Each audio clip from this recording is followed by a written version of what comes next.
Shalom saudara, jumpa lagi dengan saya Hendra Kusuma di program pembelajaran firman Tuhan dan juga sekaligus motivasi buat kehidupan kita semuanya.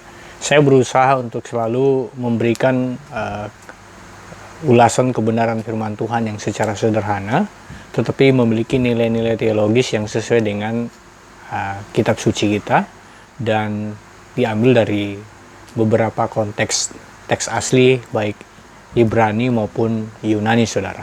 Nah, saat ini saya ingin kita berbagi, kita belajar tentang keselamatan. Saudara, kalau kita bicara tentang keselamatan, tentu pasti kita sudah punya keyakinan di dalam iman kita bahwa kita adalah orang-orang yang sungguh-sungguh selamat.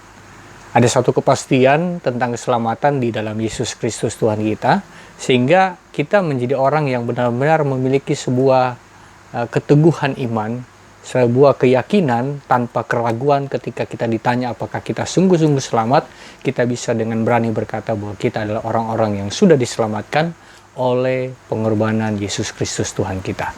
Nah, oleh sebab itu, saudara sama Tuhan, lewat pembelajaran firman Tuhan kali ini, saya ingin membahas topik tentang keselamatan, atau dalam bahasa teologi, dia berbicara tentang soteriologi, yaitu pelajaran tentang keselamatan, saudara. Nah, saudara sama Tuhan, di Alkitab banyak sekali menuliskan tentang keselamatan, konsep-konsep keselamatan yang tentu banyak dituliskan di dalam perjanjian baru, saudara. Nah, tetapi yang kita harus tahu bahwa perjanjian lama dan perjanjian baru merupakan dua kombinasi yang tidak bisa terpisahkan, karena itu berkorelasi. Bahkan karya keselamatan yang dikerjakan oleh Tuhan kita Yesus Kristus itu sudah dikerjakan jauh sebelum dunia ini dijadikan, ketika dia Bapa di sorga sudah mempersiapkan anaknya yang tunggal, yaitu Yesus Kristus, untuk menjadi korban penebus salah bagi dosa manusia. Nah, saudara sama Tuhan, kita belajar tentang keselamatan, karena kalau kita bicara tentang keselamatan, tentu banyak hal yang kita bisa lihat di sini tentang pelajaran tentang soteriologi atau keselamatan itu sendiri. Nah, karena keselamatan berpusat kepada anugerah. Ya, jadi keselamatan kita sebagai orang percaya itu berpusat kepada anugerah Tuhan, yang semata-mata bahwa merupakan Tuhan yang berinisiatif dalam menyelamatkan manusia berdasarkan anugerahnya semata-mata. Jadi kita diselamatkan ini berdasarkan anugerahnya semata-mata. Jadi tidak ada intervensi manusia. Karya penebusan Kristus memuaskan, ya.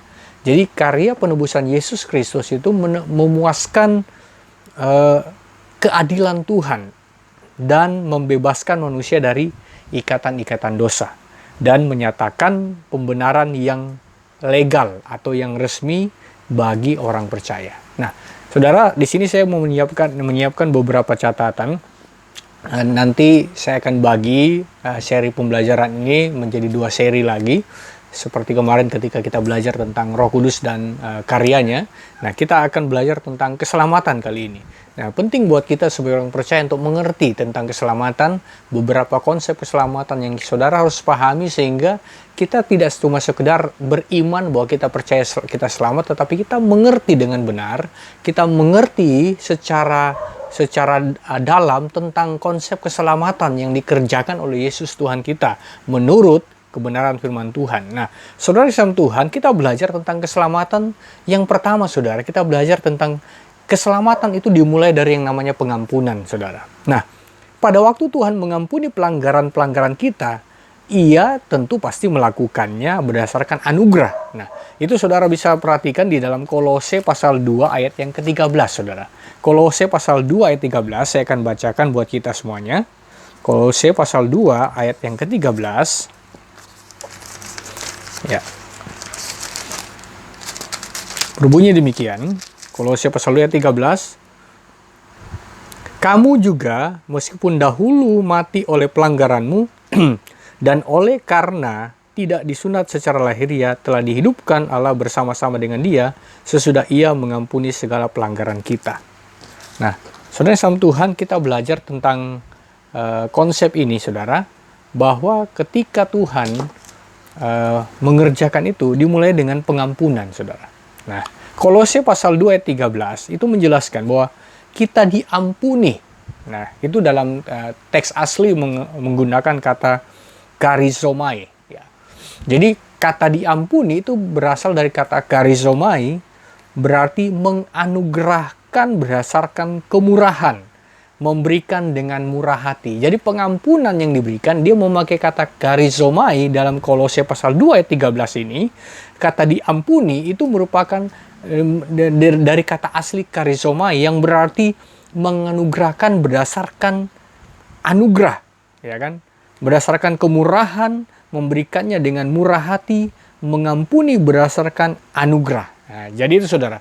Jadi kita harus paham bahwa pengampunan yang Tuhan berikan, yang secara cuma-cuma dan anugerah Tuhan itu, yaitu dalam bentuk pengampunan, itu dikerjakan berdasarkan kemurahan hati. Jadi kemurahan hati Tuhan kepada kita sebagai orang-orang yang berdosa. Nah, kata itu erat saudara, erat kaitannya dengan kata anugerah. Nah, jadi kata lain dari yang Paulus ucapkan di dalam surat-suratnya untuk pengampunan itu dia memakai kata apesis, ya. Kata apesis itu berarti memiliki satu arti kata dasar, yaitu membebaskan. Membebaskan atau menyuruh pergi. Tetapi saudara, secara teologi kita belajar bahwa itu berarti mengampuni atau menyuruh pergi, membatalkan sebuah hukuman. Nah, itu di dalam Efesus pasal 1 ayat yang ke-7 saudara. Efesus pasal 1 ayat ke-7 berbunyi demikian. Nah, saya akan bacakan buat kita. Efesus 1 ayat 7 ini masih di poin yang pertama tentang keselamatan, dimulai dari pengampunan. Efesus pasal 1, Efesus pasal 1 ayatnya yang ke-7. Dikatakan firman Tuhan begini. Sebab di dalam Dia dan oleh darahnya kita beroleh penebusan, yaitu pengampunan dosa menurut kekayaan kasih karunia-Nya. Jadi ketika karya keselamatan itu dikerjakan oleh Yesus Tuhan, itu dimulai dengan pemberian anugerah yang namanya pengampunan buat kita, orang percaya. Kata karizomai, kata apesis itu berbicara tentang anugerah, atau apesis itu adalah membatalkan hukuman bagi kita, saudara, dengan penebusan oleh darah Yesus. Nah, itu di dalam Efesus pasal 1 ayat 7, dan juga saudara bisa nanti baca sendiri di dalam Kolose pasal 1 ayat yang ke-14, saudara. Kolose pasal 1 ayat 14. Jadi, anugerah Tuhan mencapai puncaknya di dalam surat-surat Paulus, pemahaman Paulus bahwa pada waktu ia meninggikan kemuliaannya, di mana Tuhan dengan murah hati telah membatalkan hutang dosa yang tidak dapat dibayar oleh manusia.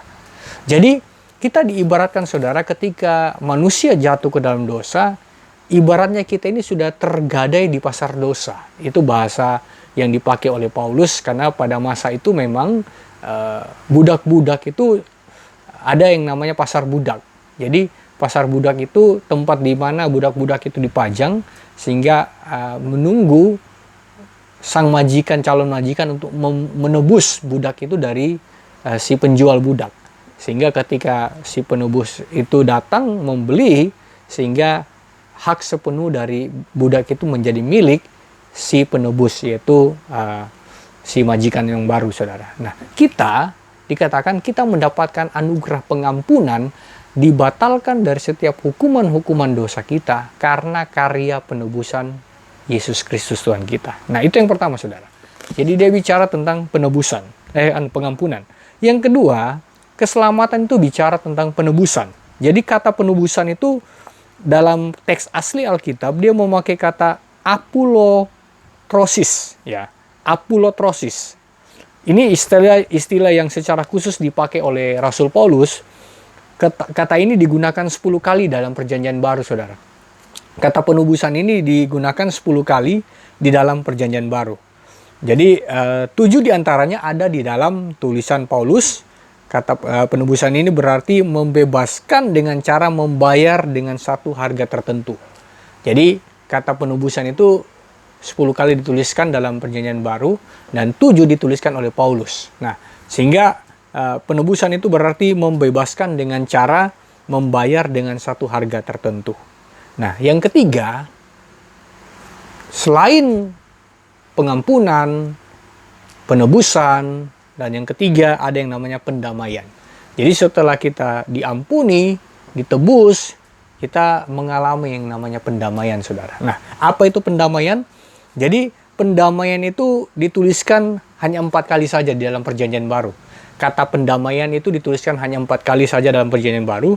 Kata ini diambil dari kata asli Alkitab dalam teks asli, yaitu teks Yunani, hilasterion. Jadi kata hilasterion berarti mengalihkan, memindahkan atau mendamaikan, saudara. Jadi hal ini mengindikasikan, jadi memberikan indikasi bahwa Kristus sepenuhnya memenuhi dan memuaskan tuntutan dari kebenaran dan kekudusan Tuhan melalui penumpahan darah Yesus. Kekudusan Tuhan telah dipuaskan dan murka Tuhan itu telah dialihkan, yang dulunya harus kepada manusia yang berdosa, dialihkan dalam konteks korban penebus, yaitu Yesus Kristus. Jadi kita didamaikan. Jadi firman Tuhan berkata bahwa kita ini didamaikan oleh pengorbanan Yesus, supaya kita yang dulunya menjadi seteru dari Bapa di sorga, kita diperdamaikan karena pengorbanan Yesus, dan kita mengalami pendamaian. Jadi Yesus Kristus adalah pendamai buat kita. Dia jadi juru damai. Makanya namanya disebutkan orang Raja Damai, saudara. Kenapa? Karena dia mengerjakan pendamaian bagi kita orang berdosa kepada Bapa di sorga, saudara. Nah, itu yang ketiga. Kita bicara tentang konsep keselamatan, kita bicara tentang pendamaian, saudara. Nah, terus saudara yang sama Tuhan, ada yang bicara tentang justifikasi. Jadi justifikasi itu secara khusus merupakan istilah Paulus, saudara.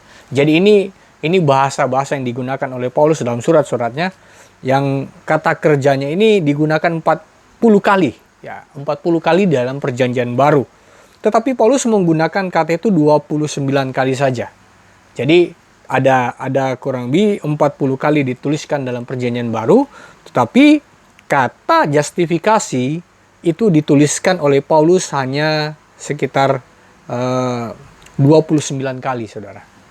Nah, justifikasi merupakan tindakan legal, tindakan resmi di mana Tuhan menyatakan bahwa orang berdosa yang percaya dibenarkan berdasarkan darah Yesus.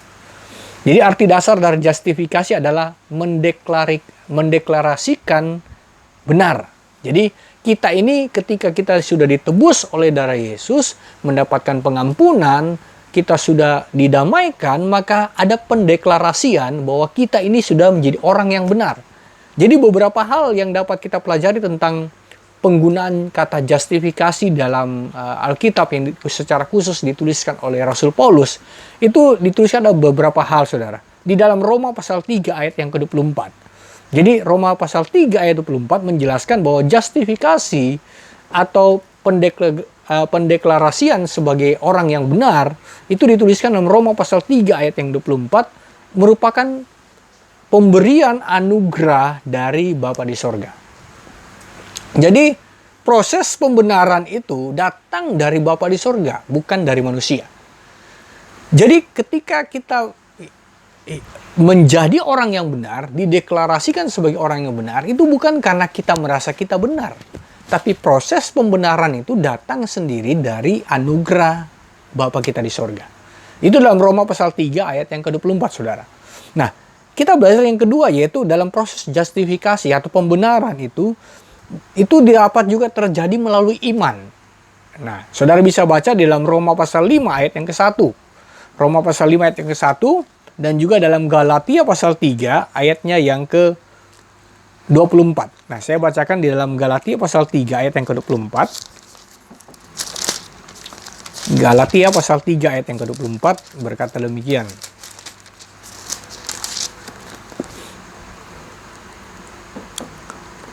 Jadi, hukum Taurat adalah penuntun bagi kita sampai Kristus datang, supaya kita dibenarkan karena iman.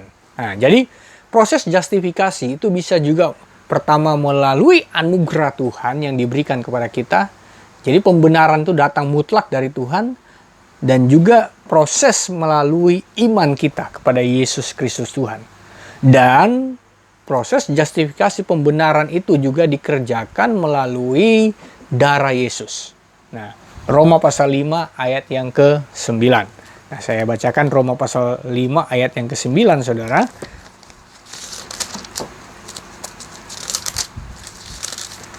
Roma pasal 5 ayat yang ke-9. Lebih-lebih karena kita sekarang telah dibenarkan oleh darahnya, kita pasti akan diselamatkan dari murka Tuhan, saudara. Jadi kita diselamatkan dari murka Tuhan karena melalui darah Yesus Kristus Tuhan kita. Jadi saudara Tuhan, anugerah keselamatan itu memang secara cuma-cuma. Saudara tidak berbuat sesuatu, tidak berbuat pahala, tapi karena kasih karunia diberikan secara cuma-cuma oleh Bapa kita di sorga melalui anaknya Yesus Kristus. Jadi saudara, kalau kita bicara tentang proses keselamatan bagi kita manusia, itu semua datang dari Tuhan. Segala sesuatu datang dari Dia, oleh Dia, kepada Dia, dan bagi Dialah segala kemuliaan. Bersyukurlah sebagai orang-orang yang sudah diselamatkan oleh Tuhan, sehingga kita menjadi orang-orang yang mendapatkan pengampunan, didamaikan dengan Bapa kita di sorga, dan kita juga mendapatkan, dideklarasikan sebagai orang yang mendapatkan pembenaran yang datangnya dari Tuhan kita Yesus Kristus, Tuhan. Semoga kebenaran ini akan semakin mencerahkan kita dan memberkati kita semuanya, sehingga kita paham dan kita mengerti kenapa kita berkata kita sungguh-sungguh diselamatkan. Kalau saudara diberkati lewat tayangan ini, saudara bisa like dan juga saudara bisa komentar. Dan jangan lupa saudara bisa subscribe dan nyalakan loncengnya, sehingga saudara bisa mendapatkan terus notifikasi dari setiap video-video pembelajaran firman Tuhan yang saya bagikan lewat channel YouTube ini. Tuhan memberkati kita semuanya.